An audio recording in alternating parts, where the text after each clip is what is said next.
And this is going to be episode 78 of the Pop. Oh, 78. 78, it's a big one. It's a milestone, most people say. Like, wow, 78. No way. Nice, not so round number. Yeah, that's what's great about it. Yeah. Yeah. It's just sort of out there. Whose favorite number is 78? Surely somebody. It's got to be people who were like born in 1978. That seems to me to be the widest pool, I would bet. It does feel that way. Because it's not like a popular like sports number, or it's not even like a good like I was born on that day because it's way outside of the 30s. It could be the case though that it's. Maybe we should just talk about it on the Pop.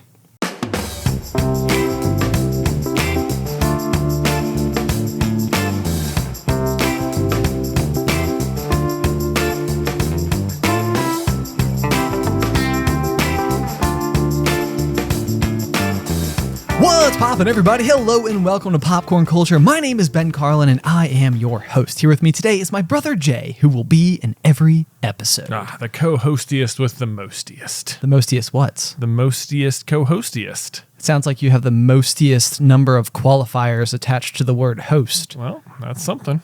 Less is more in some cases. You think so? In some cases. Well, okay. You have decided to put one true in front of host. But one true was good. One true. Why not just host? Is that not less? Is less not more? In this particular case, there are instances where more is more, but then also instances where there can be too much becomes too much more. I see. You see what I'm saying? You see what I'm saying? I see. So co-hostiest with mostiest, it feels like you've crossed the line of how much more. Like some amount of more is adding. It's like icing on a cake. Right. It's like everybody's like, I want more icing. But then there also gets to that point where it's like you go to eat like a piece of cake right at the top and it's got like a huge wad of icing. Suddenly it's like this is mostly icing. It's like your mouth, like the physical reaction to this level of sweetness is like laughter. It's like I need to laugh in reaction to the amount of sweet in my mouth, but it's like not a positive flavor, Whatever you say, host. I agree, though. Laughter is not a good flavor. That's what I'm trying to say. Laughter is not a good flavor. Then it leaves you laughing and unable to enjoy the food. Exactly. Yeah, and now you're laughing with frosting in your mouth. Probably a lot. And nobody wants that. No one wants to be frosting at the mouth. I nailed it. Nailed it. That was so good. This is what you're describing is a real problem with I think cupcakes, the modern day cupcake. You're not wrong, even in the sliverest. Yeah. Which I'm assuming what you're going for here is the fact that like boutique cupcakeries. Yeah. I don't even know if that's what you would call it, but it's what I'm going with. I think boutique cupcakeries is exactly what we're going with. Headcanon. Yeah. But it's the case that you walk in and you have this like brilliant selection of beautifully decorated cupcakes before you, and they all have like a very perfect like round swirl with like a little tiny piece of candied flour placed on the tip. Right. What they're really doing is making you like really like eat with your eyes. Yes. Whilst you're there. The problem is that the cupcakes have sort of taken what I would call a Stanley Duck approach, which is maybe they're a little top heavy to some people. Now this is a case where more is more. I agree. Yeah, exactly. Absolutely. There's no debate there. But no, you're absolutely correct. It's like you go in and you see all of these cupcakes, and first and foremost, they are beautiful. Right. Like and the cupcakery just smells good anyway. It smells while like you're sugar. It smells does. like laughter. Yes, it does. And laughter's a great smell. Laughter's a good smell, but it's not the best flavor. No. And that's the thing. And so it's like you come in and you see all these things and they are beautiful and you want to buy a selection for your friend whose 30th birthday it is. And you're like, I want one of those and those and those and those and a lavender one for that one friend. Yeah. That one friend who's like, they're going to be like, is this a lavender? Did you get this from the new cupcake boutiquery? It's like, yes, I did for you. I knew you were going to be here. Wow. And so I planned for it. So look at me go. I was ready for you. Yeah, friend. Lavender eating cupcake person. Yeah. But then you get there and you go to eat the cupcake. And for one, it is bigger than your face. So it's like from top to bottom, we're talking like, hold on, let's imagine here, maybe like bigger than this. I would bet like 4 to 4.5 inches of top to bottom height. It feels possible to me that if you tried to take a bite of the cupcake at the go-to location, which would be so that you get a little bit of frosting, right at the base. Yeah. Right where the paper ends. Right. That's where you take a bite of a cupcake, right? Yeah, of course. Yeah. It feels to me like you are at risk of getting frosting in your eyebrows sometimes. You know what I mean? But maybe what people are going here for is getting you to get as much of it into your nose as possible, because the people at the cupcakery know that laughter is a good smell. They do know that. And they're like, you don't want any of this in your mouth, but what you do want it to be is right on your nose. And then you're going to truly enjoy the product before you. No, but the thing is, okay, so like honestly, they are so beautiful, they are so gorgeous, but really the best cupcakes are the ones where they held it and they took a knife and they used a knife to blob some and then kind of smear it all about so that there is like an icing covering on top, but it's like a thin layer. Yeah. Yeah, like you get that frosting flavor. Right. But you don't have to deal with it in your nose or eyebrows. Exactly. Right. Exactly right. But it's one of these things where, and I love it because we have a good cupcakery here in Roanoke. It's called Bubble Cake. Bubble Cake. I believe. So if you ever visit, I would recommend going and looking at them, if nothing else. Eat with your eyes. But it's a really, really great gesture gift in my mind. Like frequently you might find yourself going to, and that's why I said 30th birthday party. It's like you might be going to celebrate somebody and you want to go and like have a thing. And this is kind of like it falls into a great gift category in my mind, where you can go and spend like $20, $25 on cupcakes. And that is a lot of money to spend on cupcakes, but it is not a lot of money in the scheme of dollar figures. It's an excellent point, because it's more money than someone's going to normally spend on cupcakes for themselves. Precisely. Right. Yes. So by having them there, it's a very like gracious thing to offer. Good like boutique experience. Yes. Yes. And you support local businesses, which is always a great idea. Always good. And so that I frequently do this, and like it'll be like, okay, this is like a great thing. I'll bring them like a half dozen of cupcakes or whatever. And then sometimes you'll get to that point and they're like, hey, do you just want to like bust in these? And it's like, oh heck yeah. And like that one friend takes the lavender one, and then I pick, like something that's usually like cookie dough flavored, because I like cookie dough. Yeah. And I'll go for it. And it's almost like I can only eat half of one. Right. Realistically. And it's almost like, I don't even know. It's like I need to cut off half of the icing and then also cut it in half, and then it's appropriate. But see, this is the problem. I'm sure people at home are just like, God, just eat it with a fork and a knife. Sure. Which is, maybe it's the easier, cleaner way. But to me, if you have to use a knife and a fork, then then you should have just gotten cake. Like you were outside the spirit of cupcake. Exactly. It's like that's the problem. It's like, yeah, I can use a knife or fork, but I shouldn't have to, because it's a cupcake.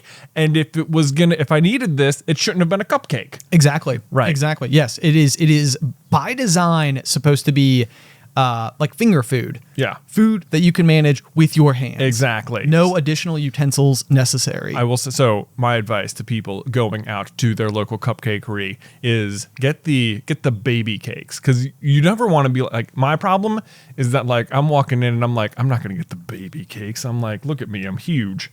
I'm not ordering baby-sized dessert. Look at me. I'm huge. I'm huge. I'm like a giant. What is your definition of huge? Like, look, Ben, look at me right now. This is it. Before you is huge. This is bigger than baby cakes. You know what I'm saying? Can I give it? You are not baby cakes. I am not baby cakes. By way of height, like people are like, describe Jay. You would not say he's baby cakes. Like, baby cakes. Right, yeah. Baby cakes Garland over there. Oh my gosh. But I have to tell a story about this, because I thought this is like, it sticks with me as one of the more, I don't even know why. It's a unique interaction that we've had at a meetup before. Okay. I think that like when we go and we do like a Super Carlin Brothers meetup, and people come out and they get like they come through, and we get like to spend time like with each person who's there as they come through.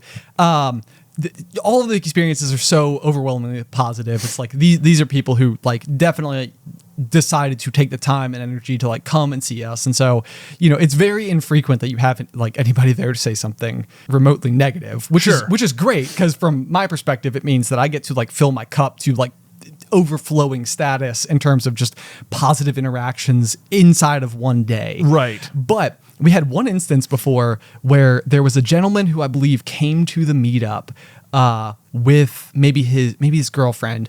And do you know where I'm going with this? I think so. Yes, I do think I recall. Okay. Well, so one of the things that people frequently say when they meet us is they're like, "Wow, you're taller than I thought you might be." And I would say you and I are both like probably fairly average height-ish. Like we're not like actively tall, but we're like 6 foot. What are you, 6'1"? 6'1". 6'1". Okay. Yeah. There you go. Yeah. A tall 6'1". A tall 6'1". Yeah. On the high end. On the high end of 6'1". Right, yeah. I'm on the medium end of 6'0".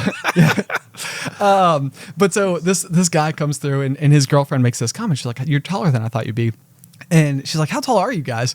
And we said exactly that. We were like, I'm 6 foot and he's 6'1". And the guy looks at us and he goes, "Really? 6 foot? That's what you're going with?" And I was like, yes. Like, like I didn't really know how to respond. Well, only based on inches, if that's what you mean. Right. Yeah. Right. Not based on all units of measurement. Right. But, or depending on varying feet sizes the world over. Right. Even that. Right. But according to the ruler. Right. According to the ruler, when I went to the doctor, they said, "Stand here," and they wrote down 6 foot. And that's what I'm going with. Yes. Yeah. That is the basis for my argument. Yeah. But open to conversation. We can. So now. So he questioned your height. He questioned my height. Yeah. Yes. And it was, I didn't know, I don't know. I've always thought this was just very funny. And I don't know why this particular interaction stood out to me, but it completely did. So when you said that you're a big guy, not baby cakes, I was like, well, it sounds like he questioned your height. He was, I don't remember him saying that to me. Oh, so he only directed it at Maybe me? it was only directed. He was like, "Look, this guy's not baby cakes. You 6 foot though? I don't know. You're right on that line. maybe a generous 5'11". Oh man. Well, so anyway, there was that. Oh, well, There was that. Well, sorry to whoever you were. It sounds like you have some growing to do. Hey. Now, okay, Ben, let me take a not so sharp right turn, but a veer right, Okay. if you will, into a different strong opinion about weak things. Please do. Yeah, I will. This is pretty much along the same vein, but it fits so nicely, and I wrote it down, so we're going to talk about it.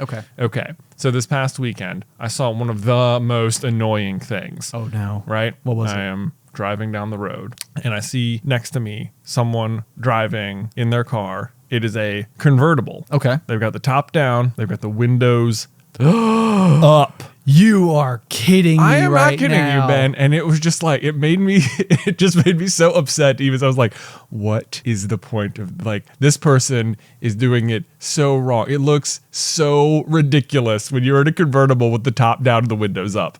I was just like, Beth, look at this. Look, what is that person doing?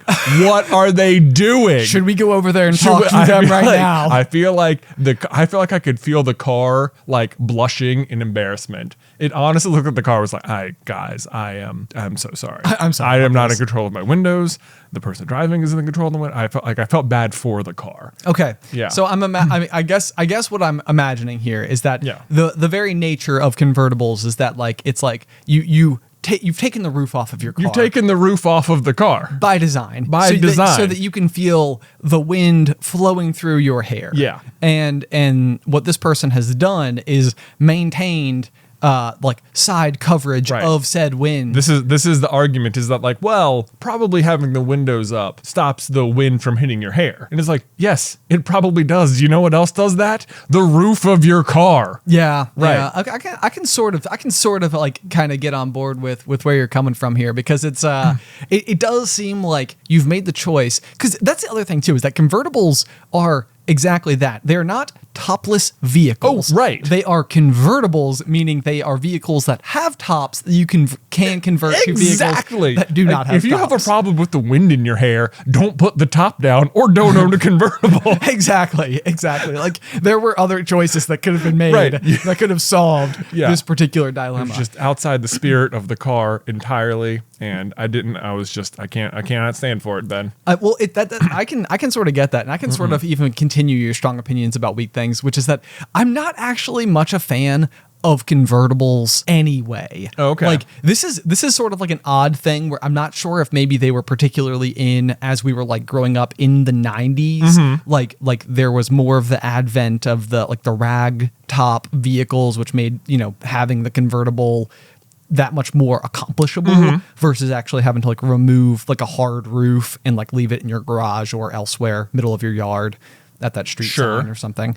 But so I remember growing up thinking that like, oh man, convertibles, that's like cool cars, you know, like the very nature of the fact that it was a convertible in my head was like, just regardless of what it was. I mean, a PT Cruiser that is a convertible is a cool car. To me, yeah, I think growing up, it did not even occur to me that convertible was describing a feature of a car. It was just a kind of car. Oh, like, interesting. You know, like in the same way that like a Corvette is a car. Right. Yes. Okay. Interesting. You know, like it was like, oh yeah, convertibles. Like it's anything with the top down is a convertible. Yes. Yeah. So, okay. Interesting. But interesting. Yeah, not the case. Not the case. Plenty of different kinds are. It's interesting to me that you said you're not a fan of convertibles because I believe just last week's pop, you were describing your dream car, which I think by definition is a convertible. Okay, because we were talking about my Jeep Wrangler. The Jeep Wrangler. Yes. Okay. Yeah. So the thing about the Jeep, and my Jeep actually, in the most literal sense, was a convertible because it had like hard sides, so it was like air quotes hard top Jeep, because there are soft tops and hard top Jeeps. Like they look very different, and one of them you almost have to have like either multiple friends or a roof contraption to like lift it off if it's the hard top, and then you can go topless. Or most of the time it's like a rag top and you just like pull a couple of clips and pull it backwards and then the roof is down. Yeah. Ours was neither of these, and it had like the hard top and like a button you can press, and the top would like all the way open. And it is funny because while it does give you that like open air experience, it's like I didn't really think of it as a convertible so much as just like a really, really big sunroof. Okay. And is not the Wrangler when I think of it in my mind is like an open air experience. It sort of is an open air experience. I mean, like that is they are built in such a way that you can like literally they provide you with a tool so that you can like very easily remove the doors. You can very easily like take the top off and all of these things and like then go experience it. And I do think in that capacity, I would love it because it's just different. Like it's not attempting to be like a fast looking car. It's just like, this is just like experiencing the breeze maybe in a very different way than convertibles. But like for me, any type of sports car I would ever want would not be a convertible. Very specifically. Very specifically. Yeah. So I would say that like when it really comes down to it, my strong opinion about weak things is that I don't care if you have your windows up or down in your convertible. I just don't really like convertibles. Oh, I see. So you're just like, you're trying to be cool. You're failing out of the gate with your convertible. It's not that I would go so far as to say that somebody else is not being cool with their convertible. It's just that I don't think like I wouldn't want one. Okay. That's not what I would be after. But I mean, you're more than welcome to be cool with yours. And actually this maybe this is an okay segue because last week we talked about subwoofers. I was just going to ask you, did you get the subwoofers? I have not yet. I have not yet made a decision. Are they in your cart? They're the tab is open on my computer. The tab is open. The tab is open. Okay. Okay. But so I felt like I got like tons and tons and tons of emails from people who were reacting in completely different ways. I had people messaging me being like, "Oh my gosh, subwoofers are so fun, like go for it." And other people being like, "Please don't get subwoofers. Like they were never cool." And it was okay. So I had this like experience with it because there was, I would say the overwhelming majority of people were saying something along the lines of, you do not want subwoofers. They weren't cool then. They aren't cool now. And I would say that on the whole, my only problem with that particular take is that it's like it's like, have you ever really liked something and then somebody made you feel like it wasn't cool? Oh, absolutely. This is, I mean, I know I was giving my story about how I was listening to a book last week and someone pulled up and I was like, oh, this guy. Yeah, sure. But to that end, I mean, if you want subwoofers, go ahead and get them. It sounds like subwoofers are some big old spikes of yours. So yeah, I mean, I would say they are, and that was like the notable thing that I feel like I said in last week's pop was that like when I first like encountered them, it was this thing that was like, like it just sort of like resonated with me, and like not like no pun intended because they literally vibrate. But it was like I personally liked them not for external reasons, but for very internal reasons. Like I enjoyed this in such a way that was like I want to be able to enjoy it more on my own. And so what I thought was just interesting about it is because it's like, in a sense, I was almost like, is it or could it be the case that subwoofers are like somehow nerdy, like with the idea, because you and I were discussing this a little bit, like what is defined as something that is nerdy, and like is there what makes it so? Because I would say that for a huge part of like what we do with the Super Carlin Brothers YouTube channel is like when we were in high school, we maybe wouldn't have immediately gone to broadcast how much we really, really, really were into like the Harry Potter books and stuff like that. And it was something you look like you're... I don't know. I don't feel like my high school experience was too down on Harry Potter. Like I had friends who were actively big into it. Okay. Yeah. Okay. So maybe a bad example. Okay. Bad example. But let's say I know that you played like Yu-Gi-Oh. Oh, for sure. Like the trading card game in high school. So maybe that's not the type of thing you would have like, I don't know, like got to homeroom and busted out and started, having a duel with someone in your class or something. Right. Anyway, and not to say pre-calc. There you go. Not to say that anything is wrong with any of those things, but the idea might be that like what ultimately identifies something as just being cool versus something that is nerdy, because it feels like, to me, I think a lot of nerdy things are cool. Well, this is exactly I think you're totally onto something, because what should make something cool is whether or not you are passionate about it. And it seems like at some point, like there was, or for a long time, it was like things could either be nerdy or they could be like cool, and those things were like separated. And so almost like intrinsically, the act of being nerdy was that something was nerdy because it was not cool. But that's a really stupid definition all around, because here's for just as a classic, maybe traditional sort of example, like you might have put like trading cards on one side of the table as like nerdy, and like football or something on the side of things that was cool. Yes. Like just for the sake of it. Not saying either's cool. I like both a lot. Right. But relatable example. Relatable example. Here's the thing. If you're super into football, you're just a football nerd. Sure. Yes.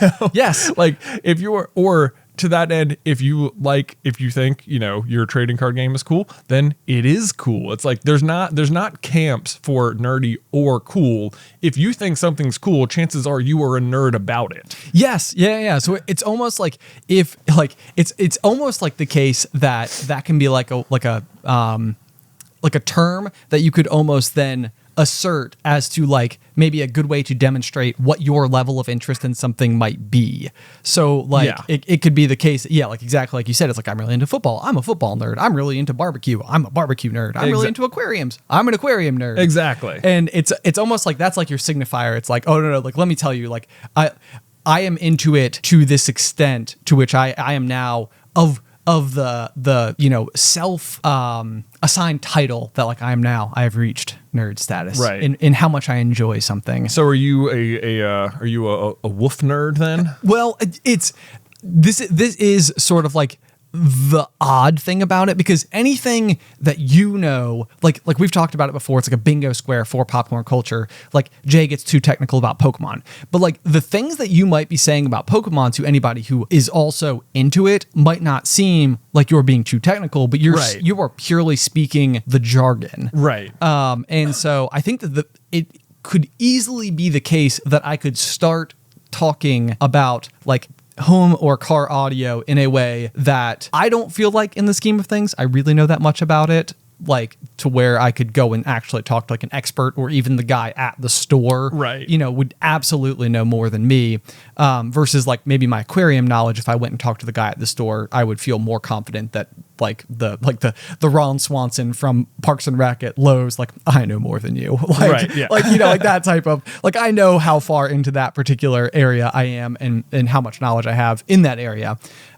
Which is not to say that it's complete by any stretch of the imagination, but it's like I feel like I could start talking about speakers in a way that would immediately be like Ben got too technical about speakers. Ben got too technical about speakers. But that might literally just be because like I know like the brands that are popular, right? Or like some specific models that are known to be like the model. You're in such a weird Venn diagram though, because I mean, correct me if I'm wrong, but I don't know you to be like super into music in general. This is the thing. Yeah. This is forever been the thing. Like, I have owned for so long. I have absolutely had more money invested into the speakers that play music than the music I have to play out of those speakers. Right. Like, it could be the case that I have 3 CDs, and like speakers that were $500 or something, right? Just throw an arbitrary number at it. But like, 3 CDs is like $30 to $50 worth of like investment into music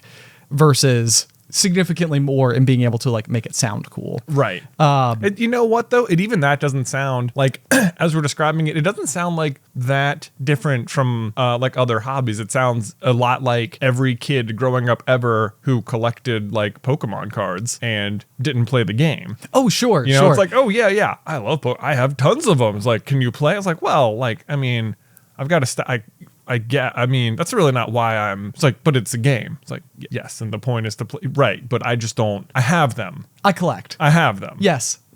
It's so funny. Well, I mean, like I go back to this all the time because it seems like Beanie Babies and Pokemon cards feel like they struck at like exactly the same period in history that like eBay also became like a bit of a household name. Yeah. And I have forever felt like what happened was all of a sudden there was this place.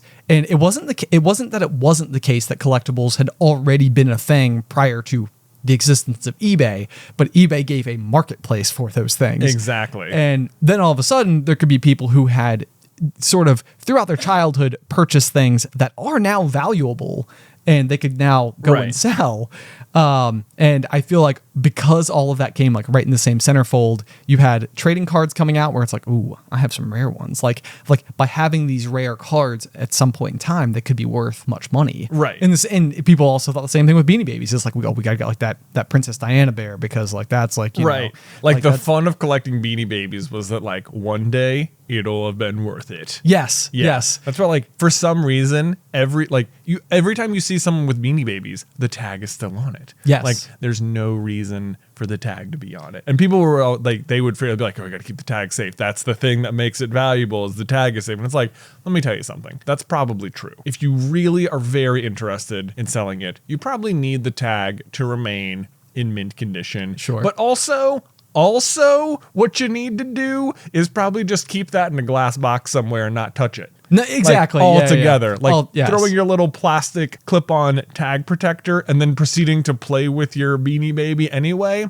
You've already It's so funny though because it totally was a departure of how people previously bought like stuffed animals, you know, it's like which were meant to be played with. And I think what was odd about this was you had people buying like way more stuffed animals than they ever would have purchased and also not using them as stuffed animals. Right. You know, like, which was really funny. And I think the extreme irony of this particular thing was our younger brother Tyler got one. Like I think, you know, for Christmas one year, it was just like a gift that was given to him. And it was like before they had really started to become a thing. I think it was the Garcia bear and it was like a tie-dyed whatever. Oh, and yeah. Very ironically, he loved it and treated it as a teddy bear and brought it with him everywhere. And it was, you know, after years of being loved and stuff, you know, it was like the Velveteen Rabbit. Like you could see that clearly a child had taken this outside to play with it, then slept with it and, you know, like whatever, had it next to him during meal times and stuff. So it was filthy and grimy and all the rest, but very loved. The ironic thing is that it was probably also what would be the most valuable bear we had ever actually had. It was like the only one that actually became valuable. Yes, yeah. It would be like having like a first edition Charizard card like, like Pokemon card, but then having like used it as like your bookmark because you just thought it looked cool, I just like Charizard, I just carried it with me. Yeah, for like 20 years, it's like, yeah, like I've always used the same one. I never lose it because it's my favorite Charizard card. Yeah. And it's like, do you like that?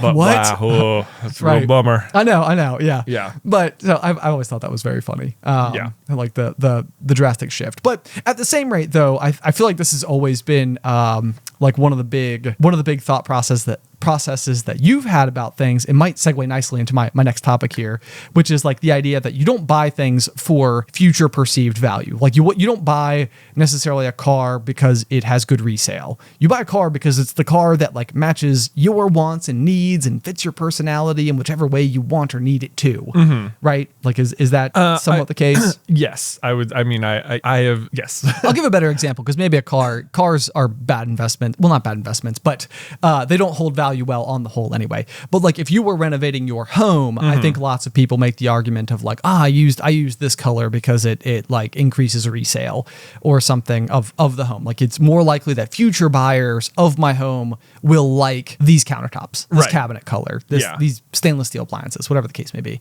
And I think what you've said in the past is something along the lines of like, just get what you want. Like, because you are not like upgrading your house to sell it. You are upgrading your house to live there. Right. I think I will say having now, and now that we're on like our second house and gone through the process of selling the first one, we're like it very much makes a lot more sense to me, or like really the effects of it were very apparent while we were selling the house. I could see like, I can see how this would have like really saved you a ton of money in one way or the other. Oh, sure. Going forward. But and so I understand why people upgrade for the sake of like the resale value and stuff. Totally as well. But I also, I think for the longest time growing up, it was just like baffling to me that people would be like, we're moving, so we're renovating the bathroom, and be like, what? Oh, like, sure. You know, we need to renovate because that'll increase the value of the house. And it's just like, but like you're not even going to get to use it, and it would just like drive me crazy. Sure. Like sure. that, like just. Yeah, or like the reason you're buying the things you're buying is because it'll make the house more valuable versus like, but would you enjoy living it? Like, do you want it? Yeah. Like, or I think, back to your point, it's very much, even as a kid though, with like the trading cards and stuff, like it was never a huge, like I always wanted to actually play with people. Yes. And like, no, I cannot even tell you how zero interest people had in playing it. And that was the thing too. Yeah. Is I feel like you were in this like really small minority of people that like bought it so that you could like put together a competitive deck and be strategic and, go and play with your friends. And like the reason that you want more booster packs is not like, oh, maybe I'll pull that one rare card. It's like, I need a card to complete the strategy I'm trying to implement. And I want to pull it so I can use it. Yeah. And I think that, probably, this is my guess, is that there was like an odd like competition maybe with like Magic the Gathering, which has been like a long time card playing, like trading card game. Yeah. Where it could have been the case that like that like the people who played that were still so consumed by that. Right. And maybe the mechanics at that point in time of the Pokemon trading card game weren't so sophisticated to where it was like we're going to abandon this really well put together game over here to come in and kind of get like the rudimentary on what is clearly a flash in the pan Pokemon. Who's going to care about that in a couple of years? Right, exactly. Yeah. Fast forward to now. 25th anniversary. What up? Also, I will say that like the base, I mean, I have been getting further and further into like the Pokemon card game as in like right now. Oh yeah. And it's been interesting looking back at like some of the history of it, like what were like the really good decks, maybe when we were kids. Not that we could have like, competed or anyway, or not that I had any sense of what it meant to be good at a card game as a child. But it seems like coming out of like the base set, like when we were really collecting, there was those first three. So like the base set, Jungle, and Fossil. Okay. I think those were the three that we would have actually bought stuff from. Right. Not to get too technical about Pokemon, but basically there was like one deck that was like, really? Everyone basically ran just Hitmonchan, Electabuzz, and Scyther, and that was it. It's called Haymaker, and it has like a place of like there's like little legendary status around it for being like the first real deck to come from the game. It's like everyone sort of knows about Haymaker, right? And it's these three cards. Okay, yeah, that's pretty fun. Yeah, that's a bit of interesting Pokemon trivia that I would not have known. Yeah, I think it's fun. So it's like, and of course, it's very hard. It's like, how could you really need some like niche friends to be like, let's try and collect base card sets so we can play that old deck. Because it's not like knowing about it is cool, but like, are you ever going to use it? Probably not. Probably not. But yeah, and you're exactly right though, because at that point in time, the way that I would have played that game would have been like, basically anybody who has Charizard is going to win. Yeah, right. That was like, because it seemed like everybody knew even then, like this is the rare card. I remember we were out to dinner once and the kids at the table, the booth behind us pulled a Charizard while we were there, and we were like, what? And we were like, where did you guys get those? And they were like, Books A Million. And we were like, Mom, Dad, can we go to Books A Million?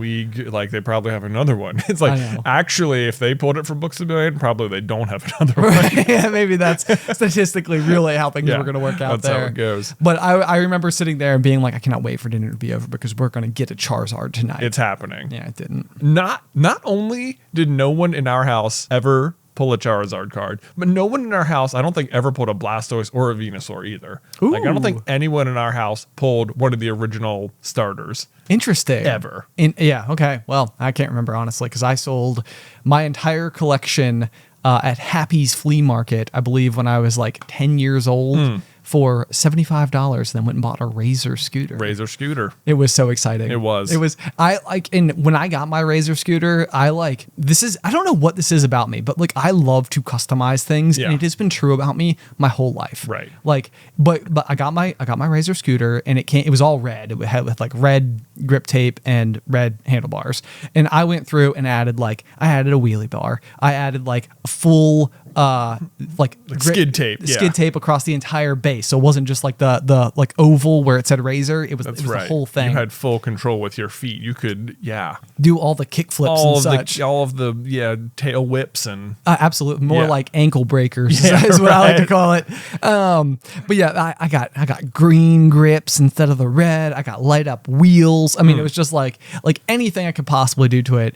I was like tricked out. I'm tricked out. Like I would like show up, at the skate park and be like, "What's up, guys?" Yeah. I don't know if you noticed, but my wheels light up. Yeah. What up? It was awesome. But that brings me to my next topic, which is, okay, so like I've had my Jeep dilemma, which we talked about all of last week, which was like this whole thing where I finally had my dream car.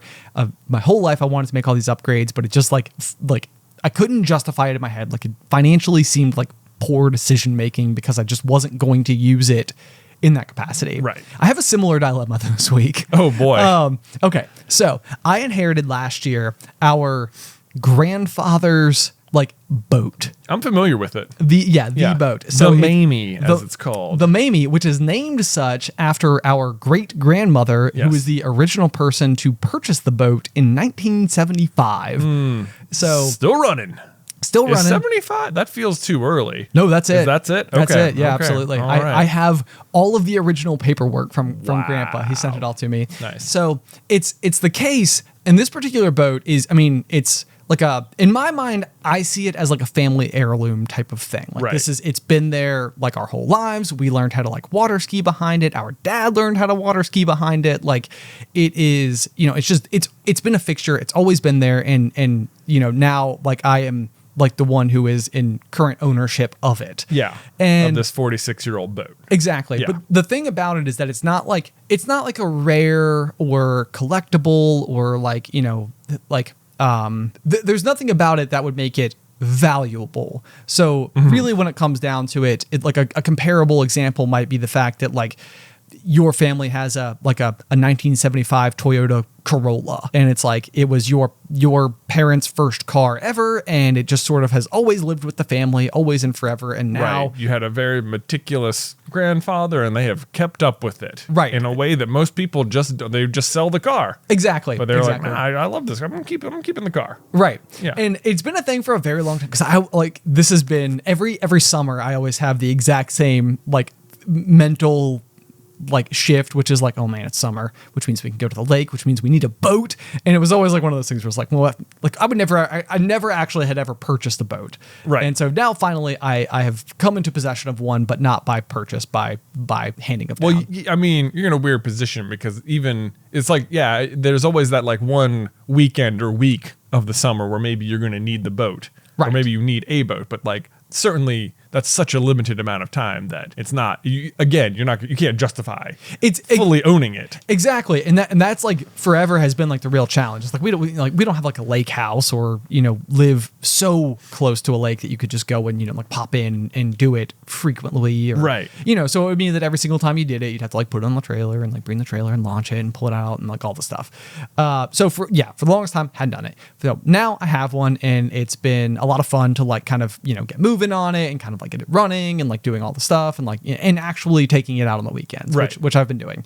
And so the position that I'm in now is really funny because the boat itself is really probably not worth like dollar figure very much money at all. Like I would never do it, but even in a world where like you could sell it, there's not like a price tag you could put on it that would be like where you would even feel like it was worth it, I guess.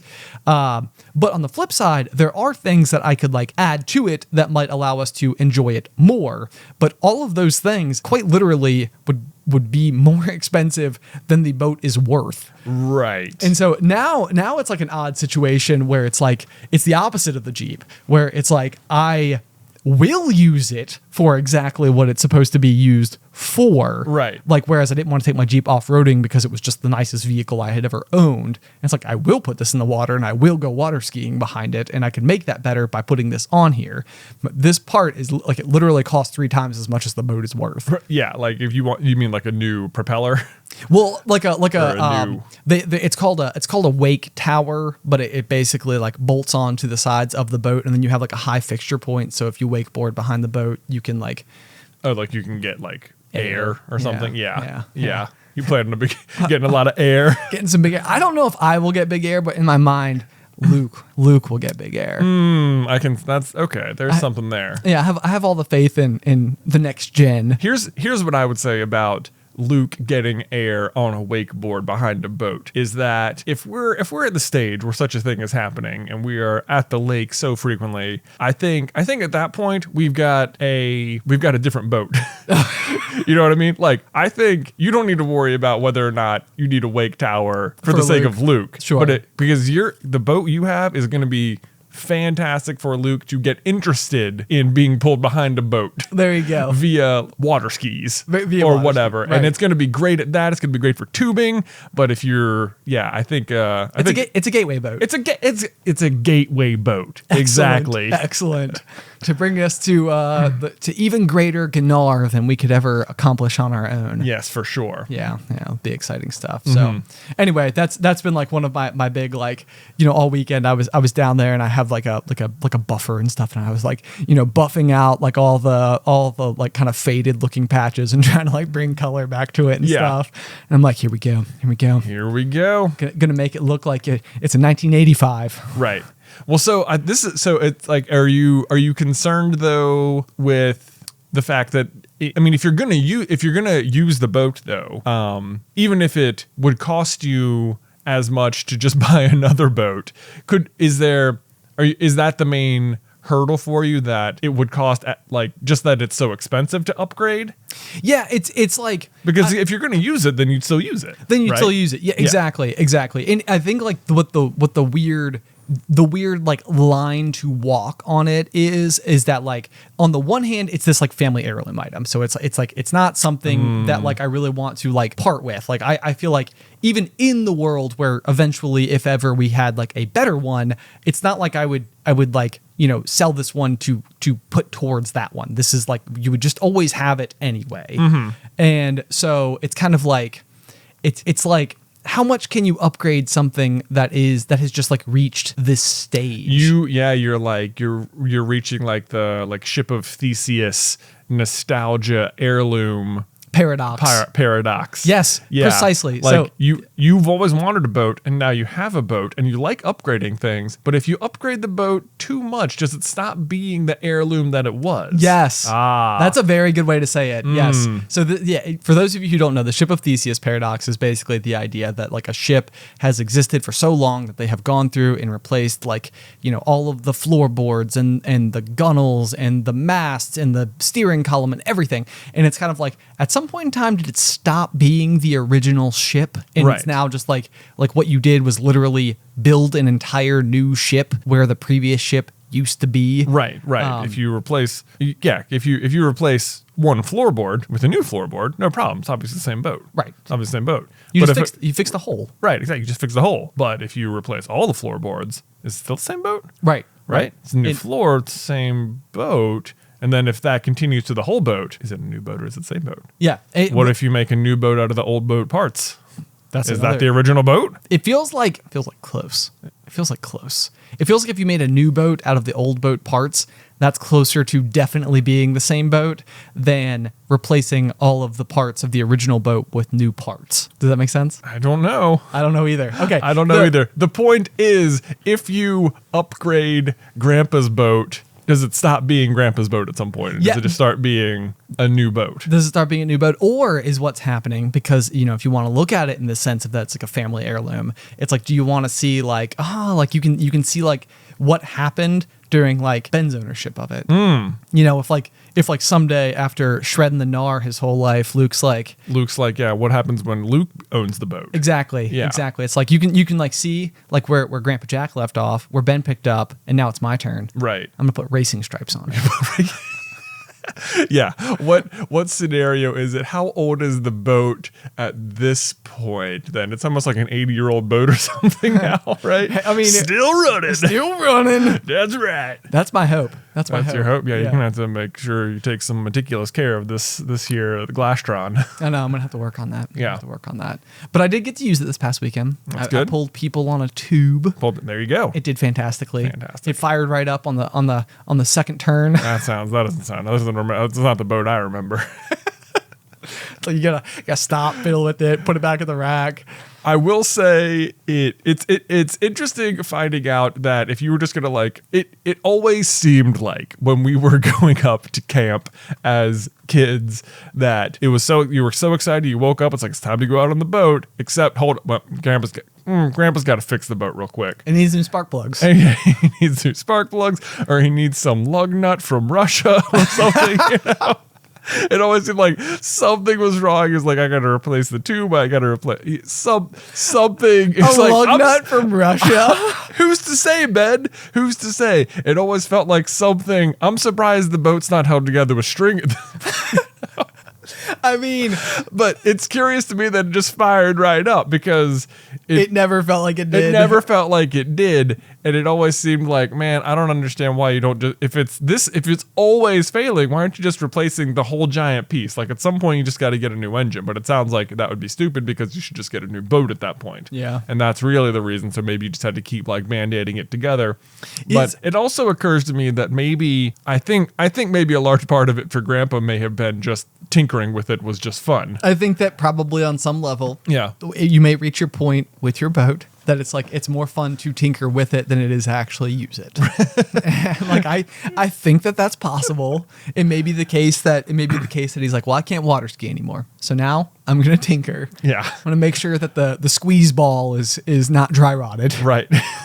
or that we're safely replacing it 3 years in advance of such a moment. Right. Don't want to be out there on the water and have the auxiliary tank squeeze ball not fail on you. Exactly. I mean, that's true. You don't, but but like, I can assure you that it is more likely that I will fall victim to that being a problem than Grandpa ever was. Oh yeah, there's no doubt about that. Yes. Yeah. Yes. I will be the type of person that's like, oh man, we're gonna have to paddle back in. Yeah.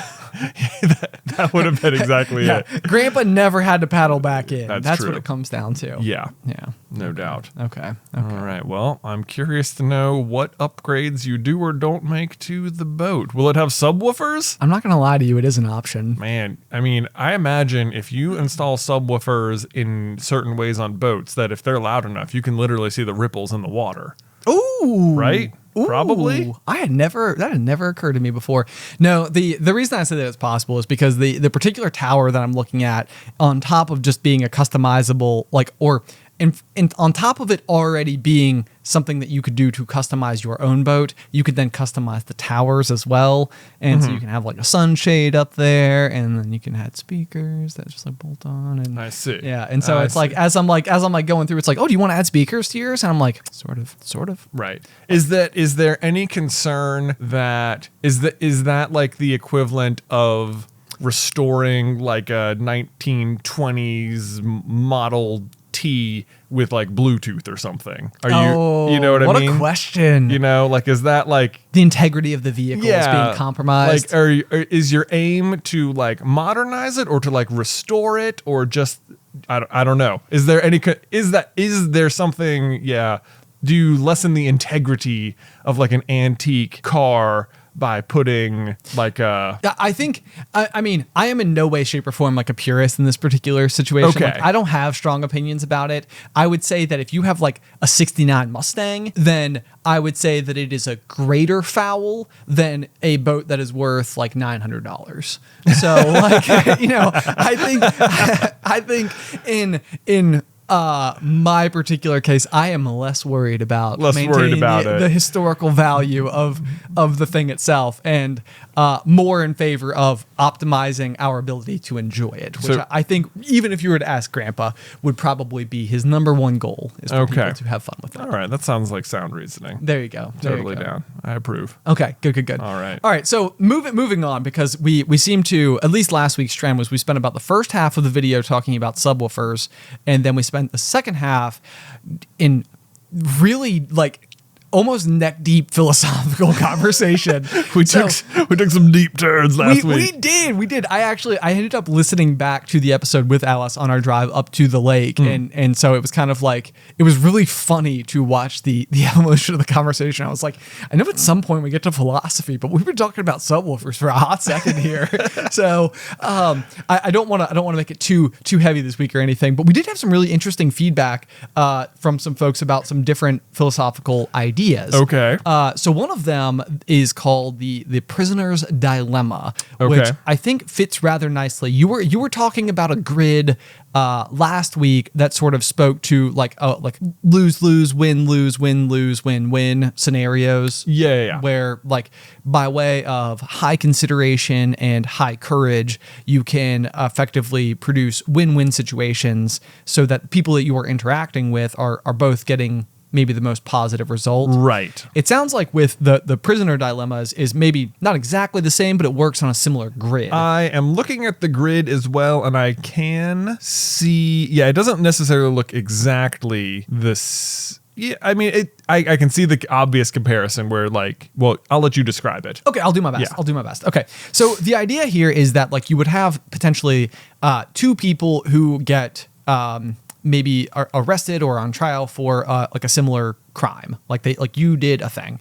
and basically the way that the grid works is like different versions of which person between A and B either talk or don't talk in favor of maybe sealing a deal that might like benefit them but not the other person. Right. So like there's an instance where A is like, okay, here's what we did, and like this person did whatever, and then they're like, okay, in exchange for you helping us solve this crime, B is going away and we are going to grant you like immunity or whatever the proper jargon is. Right, like if you can give us evidence against them, they will serve the maximum sentence and you can walk free. Exactly. Right. Yes, and then on the flip side, yeah, they could also do the same thing. Right. And then like you would serve the maximum sentence and they would walk free. Conversely, it looks like if neither of you rats the other person out, both of you serve like maybe a lesser period of time. Yeah, you both serve, this is saying both serve 1 year, and whereas if you both rat each other out, then you both serve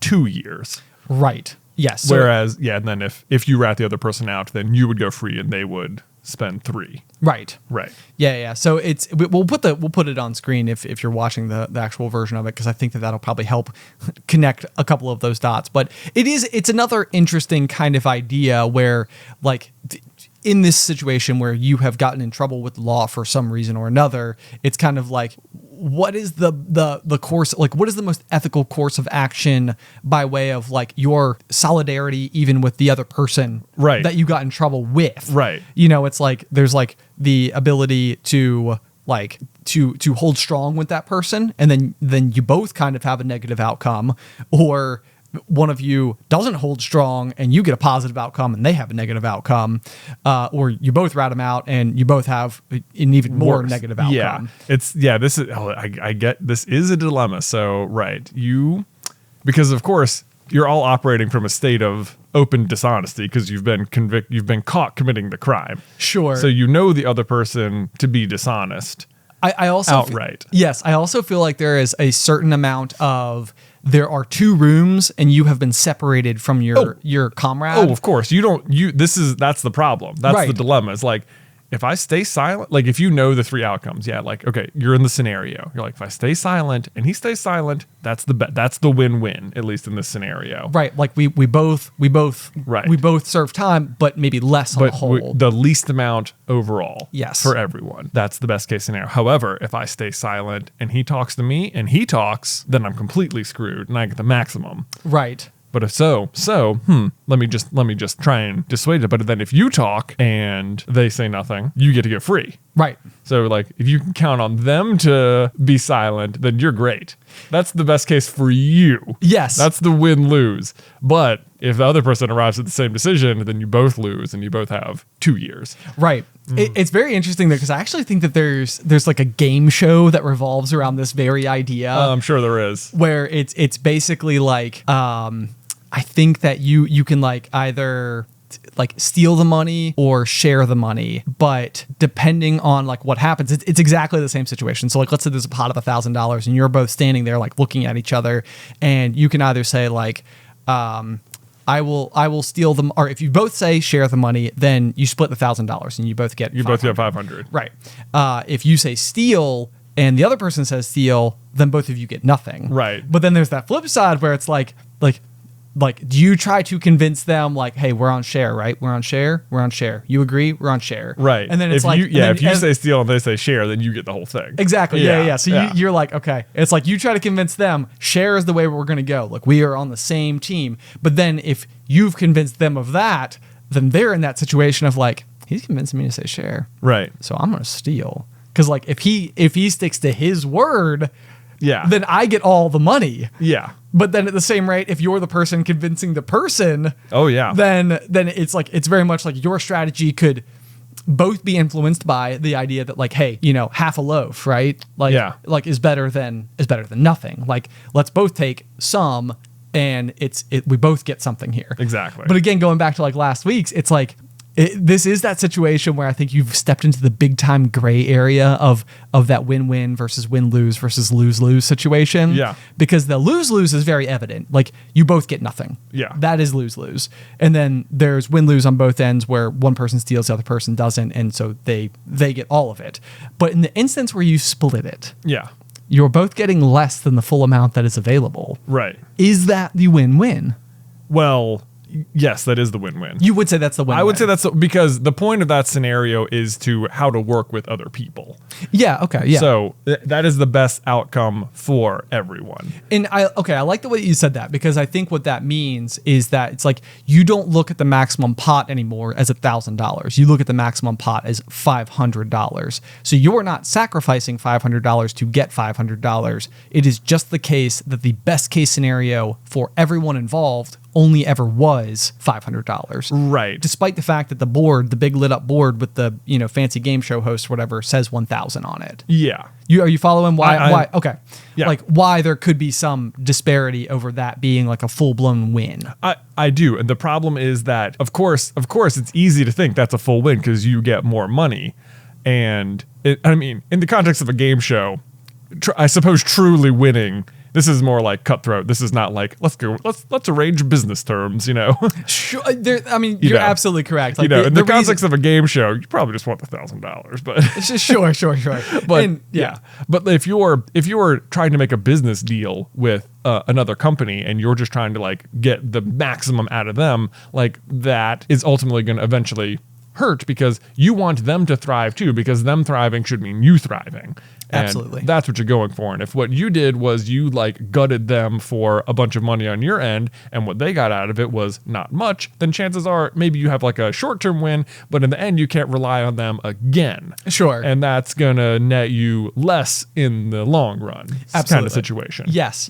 Okay. So I think the interesting thing about it is it dovetails rather nicely with the next piece of feedback that I wanted to bring in from Matt Bailey, who wrote in about Kohlberg's stages of moral development. Oh, okay. Because I feel like this kind of plays nicely with the idea of like what is maybe the right thing to do and why you might be doing that thing. Oh boy. So it kind of goes through the stages of why you might make a particular decision. Yeah. And like it really, I think, emphasizes like not like I think you could be making the same decision the entire time. But what this might fall back on is like what is inside of you that is the driving force behind making this particular decision. Okay. And I think that it's sort of like a inching your way throughout life towards like a layer of enlightenment. Mm-hmm. And I think it's a good thing you could even be like asking yourself the question of as you go through each of these things, because like if you're making a decision, you can sort of put yourself to the test. It's like, why am I personally making this decision? Like, right. So, okay. It would start with stage 1 being, I do it so I don't get in trouble. Okay.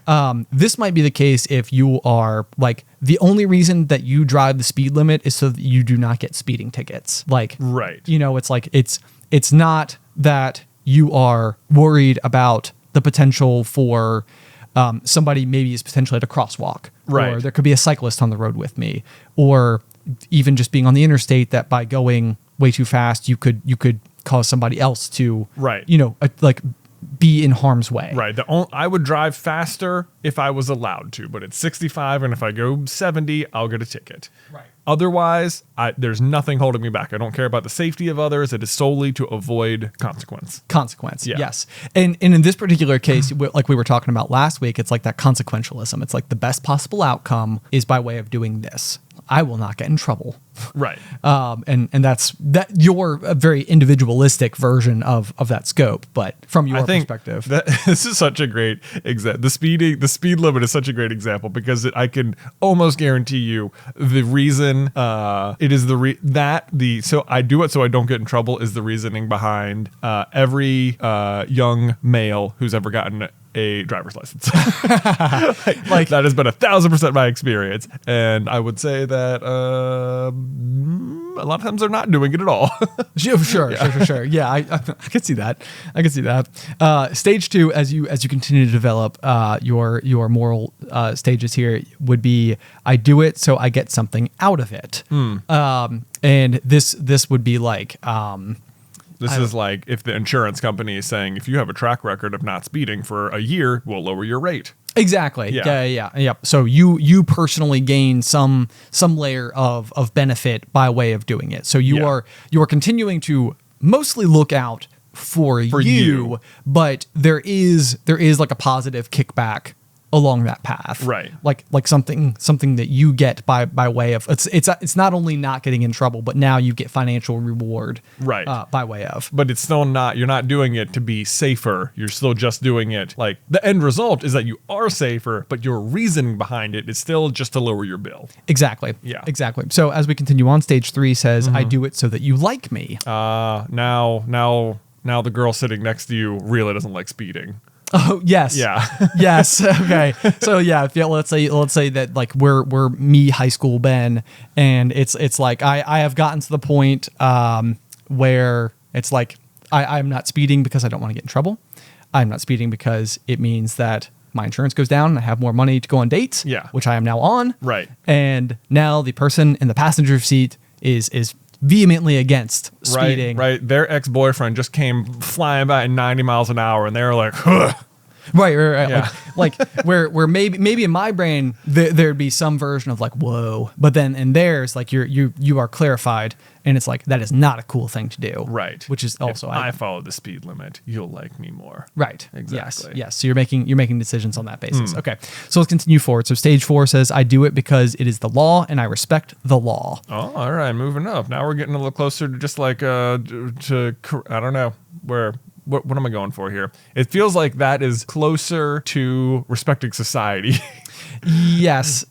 And I think that maybe we're not quite at it yet. Maybe, no. But I was thinking like last week I compared like Iron Man, who kind of represents, again, from my take on this, I'm not an expert, but is that he sort of falls into like deontology, which is sort of like there has been rational thinking and there are rules that we need to like, place here in order to like make sure that things are done correctly. Right. And it's like by falling into this category, we are continuing on a course that has been established for a reason, which might be like, maybe at this point in time, you might be like, I understand that speed limits are effective for like the reason that people have come to these decisions, that they have created these laws, is because 25 miles an hour in a school zone is due to the greater likelihood that there could be something on the road.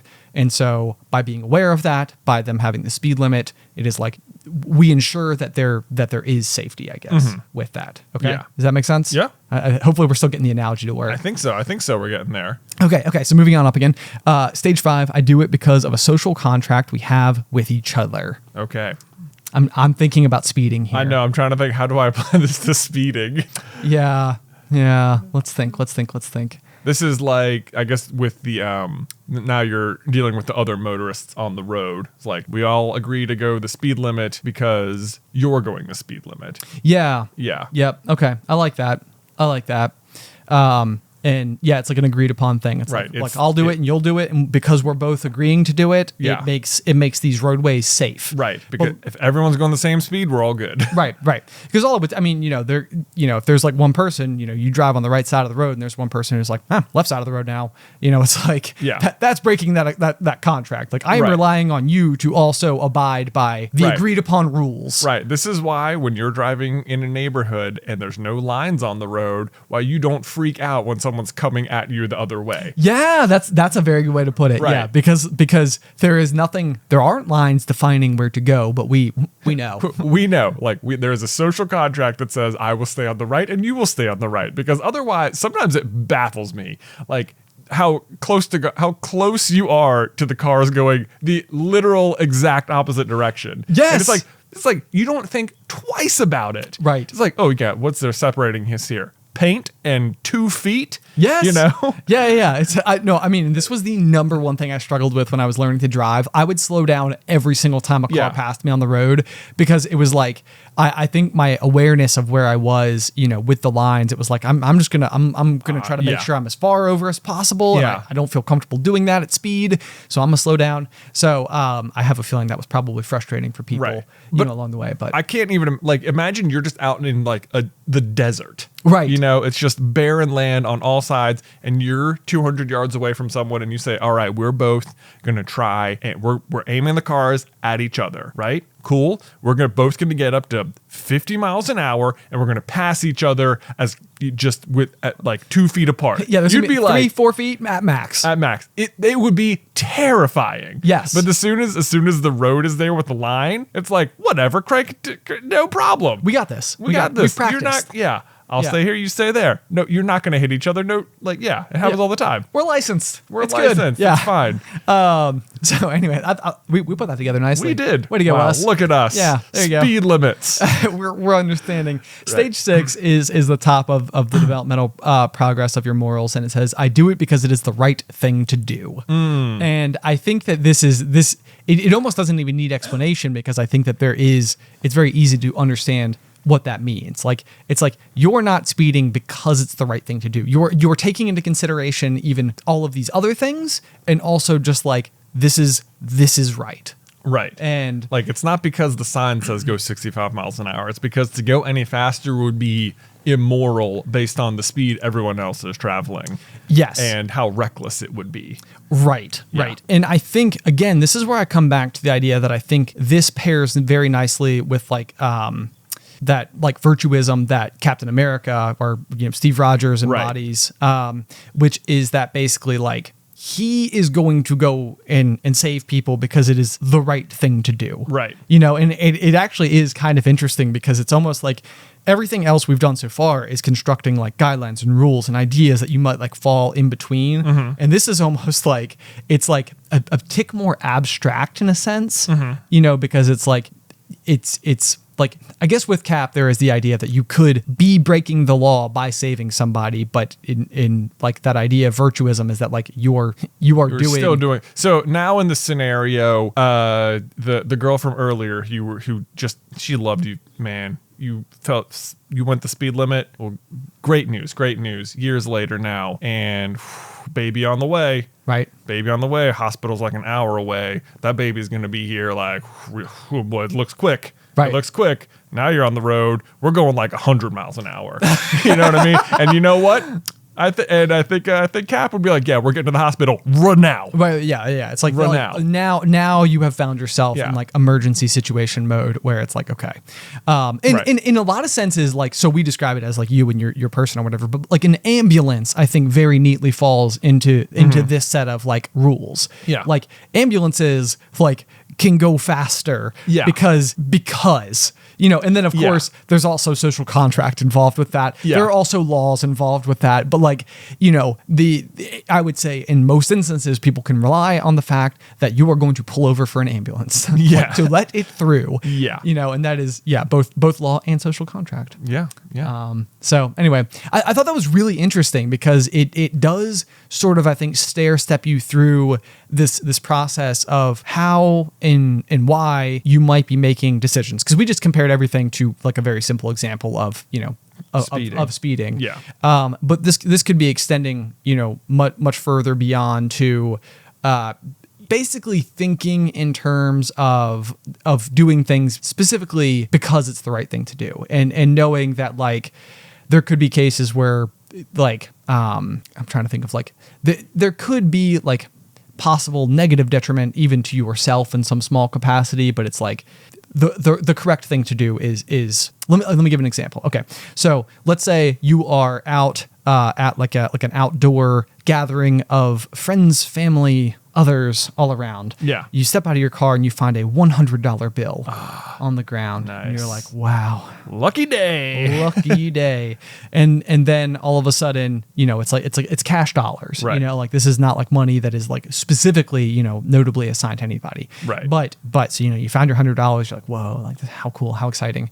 And then like, up on the PA, there's that guy up there and he's like, we actually had somebody who dropped $100 when stepping out of their car. This would be like, I think that situation where it's almost like it is like coming forward and being like, I found the $100, like the right thing to do is to return the $100, even though the other possible scenario here is that you now have $100. Right. Yes. Yeah. And in this particular instance, I would say that there are no like specific laws necessarily that are suggesting that there's anything like that you have to return it. Right. Like there's nothing mandating that. It could even be the case that you were off in the corner in the parking lot in like the great big field or whatever, and right. Like there's not even the ability for you to know who it could have come from. Right. So yeah, I'm gonna go with that. Go with that. It seems like you could still have other situations here where you might end up returning the money based on the other stages. Okay. Yeah. Like, I mean, you might look up and notice, oh, there's security cameras or something. Like, well, certainly. Yep. Like, oh, if I keep it, maybe they'll check the tapes and they'll see that it was me.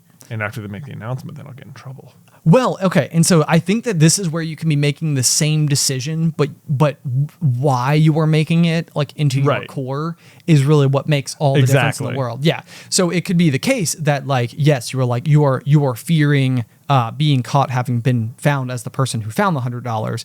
And so you're like, well, I don't want to get in trouble. So like here, I'm giving it back. But it could also be the case that there were cameras and you picked it up and you were still returning it because... Right, because it's the right thing to do. Because it's the right thing to do. Yeah. And so I don't think that just because the presence of cameras is that you can no longer only be doing it because of that. It's like... Right. Just because that could have been your motivation. Doesn't mean it is. Hopefully your motivation is simply just that it was the right thing to do. Exactly. Yeah. Exactly. Mm-hmm. Very cool. All right. I like this. I like this. Yeah. I am curious to look at different examples of Kohlberg stages of moral development. Oh, because like it feels like this is a theoretical progression you might have throughout life. Yeah. Well, and so this is almost where I would really like to extend maybe the question out there to the little kernels who are tuned in, and maybe ask that question of like, have you had a situation in your life where you did the right thing, and can you go back to and like maybe even explain why maybe you made that decision? Do you have any instances where you felt like I did the right thing, I did what I felt was right? I am sure that I do. I put you on the spot. I know, you're pretty much. It sounds like a very personal question, potentially personal question. Jay, please open your diary. Explain everything to me. I won't hold you to it. I won't hold you to it. But if there's anybody out there who does have this particular, who has gone through something, and would like to share those stories, that might be something for us to take a look at. You know, to better understand, to get better exposure to possible instances where you might be able to do this particular thing. Yeah. And if you would like to email those stories to us at popcornculturepod@gmail.com, that would be great. That would be great. That would be wonderful. Love to hear it. Maybe we'll share some. There you go. Yeah. There you go. Okay, Jay, but as we round off today's discussion, I feel like it's only fitting that we started with a very light topic. Oh. We entered into heavy topics. We did. In a way, in a manner of speaking. Maybe people learned something today. I bet they did. I feel like we were riffing those speeding limit. Look at us go. Look at us go. Yeah, cell 5. But I would like to be able to end today's episode, or as we close out today's episode, with a corny joke. Let's do it. We have one here today from Hannah Harrington, who says, "How do you find the gym at Hogwarts?" The gym? The gym. Like for lifting weights? Yeah, lifting weights specifically. Let's see. How would you find How would you find it? the gym at Hogwarts? Like, I don't know. How would you find it? You look for the dumbbell door. Oh, the Pretty dumbbell door. Yeah, pretty good. You just know that Albus goes in there and just like right, he's always wearing those robes, but he's rocking a 6-pack. He's shredded, pure shredded. Yeah. It's Pure like, wow, how old is he? Like 110? What's his secret? Is it just because he's magical? No, it's because he takes care of his body and takes vitamins every day and is in past the dumbbell door. Yeah. I actually, because it's even like one of those jokes where when he goes and like he's trying to convince Slughorn, he likes like the knitting patterns in the magazine. I also like to think that he gets like Muggle fitness mags. Probably. To go through like what's a good new regime I could be getting into. They don't really talk about like physical fitness that much in the wizarding world. Yeah. I wonder how much that might come into play for something like Quidditch. Like coordination obviously seems like it would be very, very important. Seems like core strength got to be very important. Yeah, I can see that, because like, you have to be able to be like holding the broom while also potentially like holding a quaffle and then being able to like give it a good quality. You don't have much to press your weight against. Yeah, this is like one of the. I mean, I know this isn't exactly. It's not the same because we're not in space. But like, could you throw a ball in space?